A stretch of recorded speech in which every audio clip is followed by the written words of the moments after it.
Hello, everyone, and welcome to our very first episode of the Golden Aura Energy Healing and Wellness Podcast.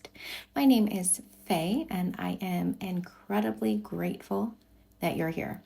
Whether you found this podcast because you're curious about Reiki or energy healing, yoga, somatic healing, biomagnetic therapy, meditation, breath work, or you're simply looking for a little bit more peace and understanding in your life, I truly want to welcome you into our space. My hope for this podcast is extremely simple, and if you followed me, you have heard me say this time and time again. If I can help one person reconnect with themselves, understand themselves a little better, feel a little lighter after listening, I've done exactly what I set out to do in the beginning of this whole journey. If I can help one person feel 1% better, I've done what I set out to do. Today, we start at the very beginning. We're going to answer one of the biggest questions I get asked almost every single day by clients, by friends, by family, anybody that finds out what I do. They will ask me, they will ask the people around me, because people don't really understand the concept. So the question is, what is energy? People hear words like energy healing, high vibrational, low vibration, protect your energies, your chakra, your aura, your frequency. But what do these words actually mean? Are they scientific? Are they spiritual? Are they woo-woo? Are they all of the above? Can energy really affect how we feel? Why do some people make us feel exhausted while others make us feel calm or lift us up?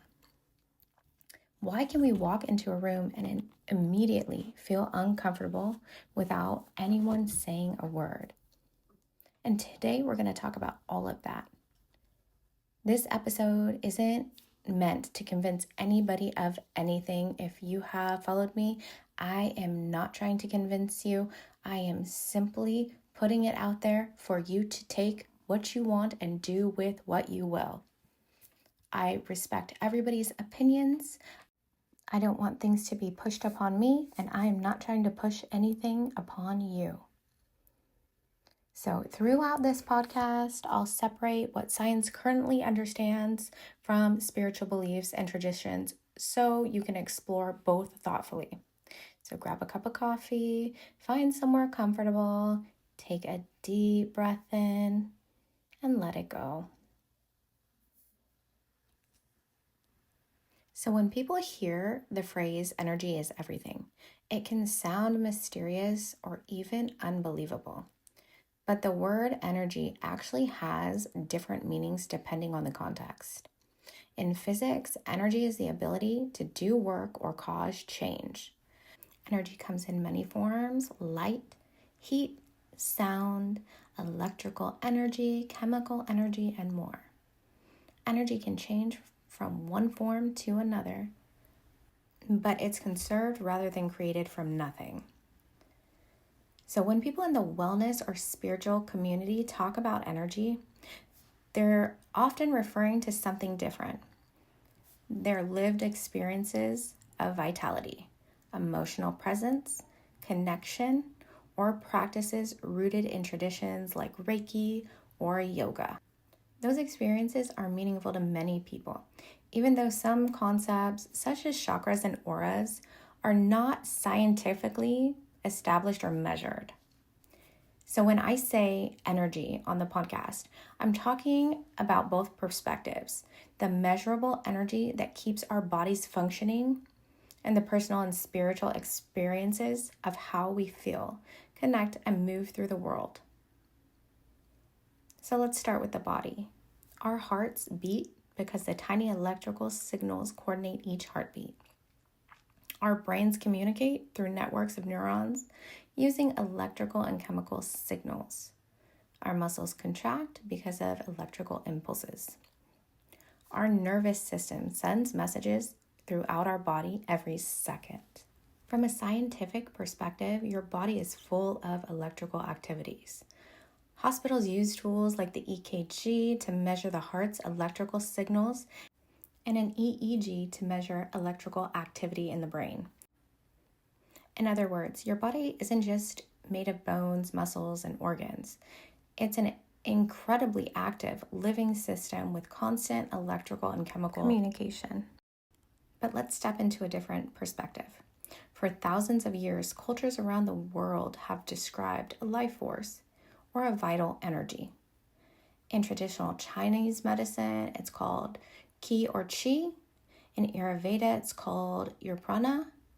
In Japanese Reiki traditions, the practitioners work with what they describe as the universal life force energy. These traditions developed independently over centuries, yet many share the idea that caring for our inner balance supports our overall well-being. Whether you view these ideas spiritually, symbolically, or as a personal practice, many people find them meaningful in helping them slow down, reflect, and care for themselves. Have you ever walked into a room after two people have been in an argument? Nobody says anything. Nobody explains what happened, yet something feels different. Something feels heavy. You feel uncomfortable. Or maybe you've met someone for the very first time and instantly you felt safe around them. Like, we can be friends. Like, this is my person. These are my people. Maybe you've hugged someone and immediately felt calmer. Maybe you sat outside watching the sunset and your entire body felt relaxed.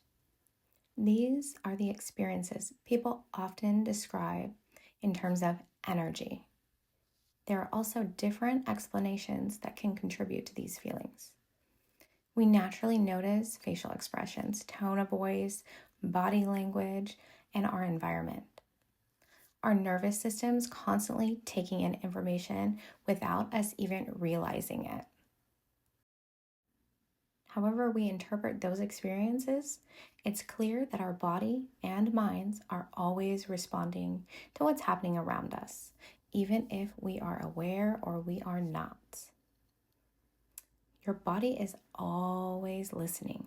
One thing I've learned over the years working with clients is this: your body notices things before your mind catches up. Have you ever met someone and felt your stomach tighten? Or had goosebumps during a meaningful conversation? Notice your shoulders creeping up toward your ears after a stressful day, or your jaw tightening. These are real physical responses. When we're under stress, the sympathetic nervous system prepares us for action, and this is sometimes called the fight or flight response. Your heart rate increases, muscles tense, your breathing becomes shallower. When we feel safe, our parasympathetic nervous system helps us rest, recover, and regulate. That's one reason practices like slowing your breath work, your meditation, your yoga, or your gentle movement, and time in nature can help people feel calmer. That encourages the body to shift into a more relaxed state. Sometimes people say they're holding on to stress, or sometimes you'll hear me say you have stuck emotions, you have stuck energy, or you don't want for that to get stuck. Emotions aren't literally stored like objects in our body, but our body can certainly reflect chronic stress like muscle tension, posture, breathing patterns, habits. And that's where practices like yoga, Reiki, breath work, mindfulness, and somatic techniques can be very helpful. So people often ask me, Faye, what does it mean if I actually have someone tell me that I have good energy? And I love this question because to me, having good energy doesn't mean that you're happy all the time. It doesn't mean you never had anxiety. I sure used to. It doesn't mean your life is perfect. Good energy to me means you're connected to yourself. It means you are rooted in your own energy. You're aware of your emotions. You're honest about how you feel. You don't stuff your emotions. You have healthy boundaries. You know when it's time to rest. You know when you need to move. You know when to speak. And you know when to stay quiet. It's not about pretending that everything is okay all the time. It's about creating that inner awareness that you can respond thoughtfully rather than react automatically. People who seem peaceful aren't usually peaceful because nothing difficult has ever happened to them. Like, imagine that. Like, you're so peaceful. You must have had the easiest life. That is oftentimes not the case. Many are peaceful because they've spent time learning how to care for themselves through life's ups and downs. And I always say, I have worked so hard on myself, and people often think that I must have the easiest life. But I have said this many, many times. I have had literally my entire family pass away. My dad had me a little later on in life. I am the only grandchild. So basically what I have left is one aunt who's in her 80s and my children and my husband. And both of his parents have passed away as well. If you were to spend time with me, you would have no clue. And I haven't always been like this. This is work. This is the fruits of my labor. And that is why I do what I do. If I can help anybody in a similar situation or in any situation have a better life, that's why I'm here. So one of the most important things I want you to remember from today's episode is your energy is not fixed. You're not permanently high vibration and you're not permanently low vibration. So if you're on cloud 9 and you're like, oh, wow, I am flying high, I feel great, you're not always going to be there. And if you are deep down, depressed, you are low vibrational, you're not always going to be there. You're human. There will be many days you wake up full of motivation. And there's going to be days you wake up tired and you're like, absolutely not today. Not going to happen. And that's fine. There'll be days when your heart feels heavy. There's going to be days you laugh until you cry. Every emotion has a purpose. Emotions, I've said this before, they are energy in motion. The goal is not to make yourself feel positive all the time. You know, I heard something many, many years ago, and it stuck with me. If we didn't have bad days, we wouldn't be so grateful for those really, really good days. And that makes so much sense to me. When I have a bad day, I am so grateful for the good days that I have. And the goal is to notice what's happening, care for yourself, and move through those experiences with compassion. So in part 2, we are going to learn about auras, chakras, and protecting our energy, Reiki, yoga, and somatic work. I want to keep these fairly short just because I know life is busy, time is precious, and I don't have time to listen to an hour-long podcast. So we're going to do it in bits and chunks. That way it's more digestible. You can really absorb it in. So we will see you back here for part 2. As always, I know time is precious, and I truly, from the bottom of my heart, appreciate you spending your time with me. Have a great day. I'll see you next time.